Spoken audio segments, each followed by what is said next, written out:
சார்பில்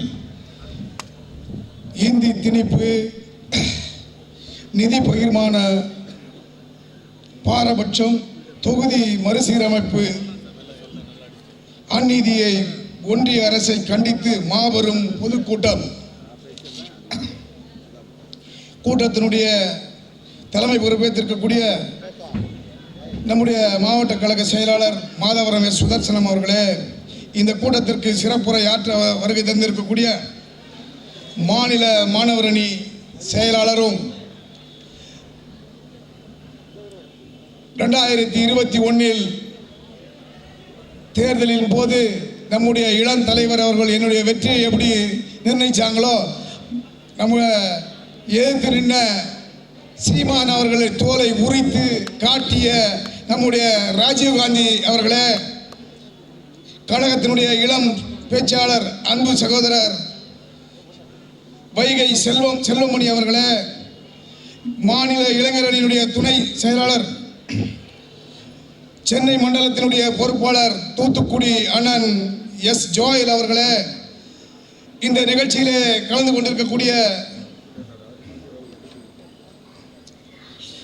வரவேற்பை ஆற்றியிருக்கக்கூடிய இளைஞரணி தம்பி ஆர்.டி. மதன்குமார் அவர்களே, கேபிள் கணேசன் அவர்களே, CSSD சீனிவாசன் அவர்களே, முன்னிலை பொறுப்பேற்றிருக்கக்கூடிய திமு தனியரசு அவர்களே, மாவட்ட கழகத்தினுடைய பகுதி கழகத்தினுடைய நிர்வாகிகள் RC ஆசின் தம்பி அவர்களே, அண்ணன் M.E. குமார் அவர்களே, பிரபாவதி அவர்களே, மாமா குமரேசன் அவர்களே, கார்த்திகேயன் அவர்களே, TCB மணிகண்டன் அவர்களே, ML சரவணன் அவர்களே, தமிழ்ச்செல்வன் அவர்களே, குருத்து முனுசாமி அவர்களே, கவி சதீஷ் அவர்களே, கேபிள் டிவி ராஜா அவர்களே, அண்ணன் சந்தர் அவர்களே, அண்ணன் ஏகா கார்த்திகேயன் அவர்களே, மாவட்ட பிரதிநிதிகள் அண்ணன் சைலேஷ் அவர்களே, பாஸ்கர் அவர்களே, ரஜினி பாபு அவர்களே, ரஜினிந்தி அவர்களே, TTM நிதி பகிர்மானம்னா எனக்கு முன்னால் பேசியவங்க எல்லாம் எல்லாருமே சொன்னாங்க, நம்ம கட்டிய வரி பணத்தில் நம்ம கேட்குறோம்.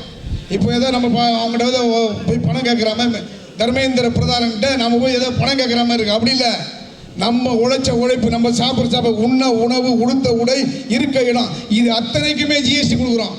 ஜிஎஸ்டி கொடுக்குறோம், இன்கம் டேக்ஸ் கொடுக்குறோம். இந்த இன்கம் டேக்ஸ்லையும் ஜிஎஸ்டிலையும் நம்ம ரோட் டேக்ஸ்லையும் வண்டி வாங்குறதுலையும் எல்லா விதமான வரிகளிலும் பொட்டு, சாந்து, அரிசி, உப்பு, எண்ணெய், இது போன்ற பல திட்டங்களை, பல பொருள்கள் வாங்குறதுல நமக்கு வரி கேட்குறோம். அந்த வரியை தான் திருப்பி கேட்குறோம். நம்ம படிக்கிற பசங்களுக்கு ஏதாவது நிதி கொடுக்கல, பள்ளி கல்வித்துறை அமைச்சரான எம்எல் மகேஷ் போய் கேட்டாங்க. அப்படிலாம் கிடையாது, நம்முடைய உரிமையை கேட்குறான். அவன் கொடுக்கறது அவனுடைய கடமை, கொடுத்தே தீரணும். அவன் கொடுக்க மாட்டேன்னு சொல்கிறான். அந்த தர்மேந்திர பிரதான் இல்லாமல் அவன் கர்மேந்திர பிரபாதன்.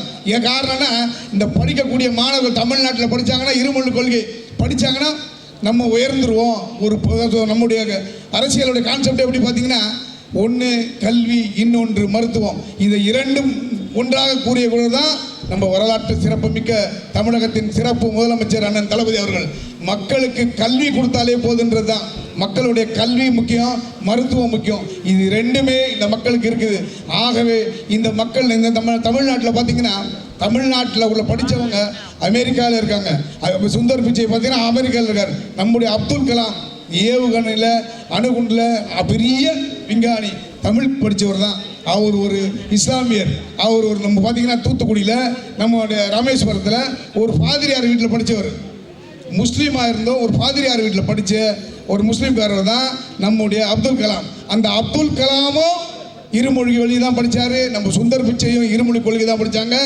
இங்கே தமிழ்நாட்டில் இருக்கக்கூடிய நம்ம தலைவரும் இருமொழி கொள்கை படித்தவர் தான். நம்முடைய இளம் தலைவராக இருக்கக்கூடிய, இன்னைக்கு மக்களுக்காக ஓடி ஓடி உழைக்கக்கூடிய, மழை வெள்ளங்காலங்களில் சென்று எப்போ திருவொற்றியூரில் எந்த ஒரு மழை பெஞ்சாலும் பேரிடர் ஏற்பட்டாலும் அந்த இடுப்பளவு தண்ணியிலே வரக்கூடிய நம்முடைய இளம் தலைவர் அண்ணன் உதயநிதி அவர்கள் எப்படி வர்றாங்களோ, அவரும் இருமொழி கொள்கை படித்தவர் தான்.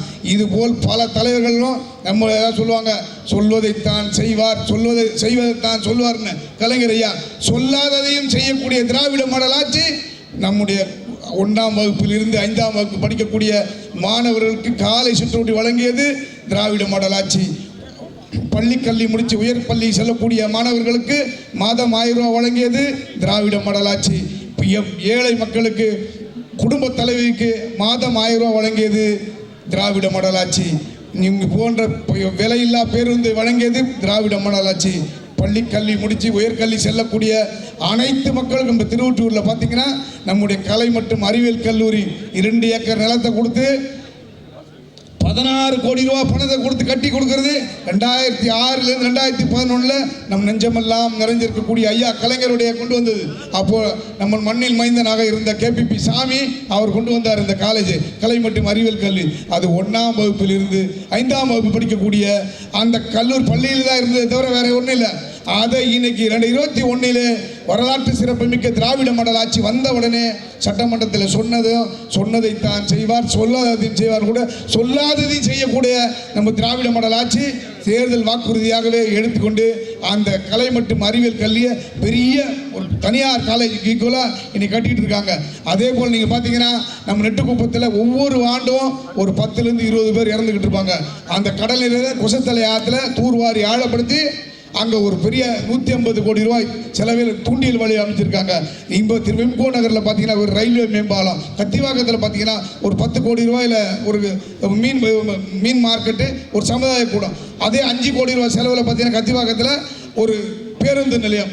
இப்போ பார்த்தீங்கன்னா 25 கோடி ரூபாய் செலவில் நம்ம அஜாக்ஸில் பேருந்து நிலையம். இதுபோல் பல சாதனைகளை செய்து கொண்ட ஆட்சி தான் நம்முடைய திராவிட மாடல் ஆட்சி.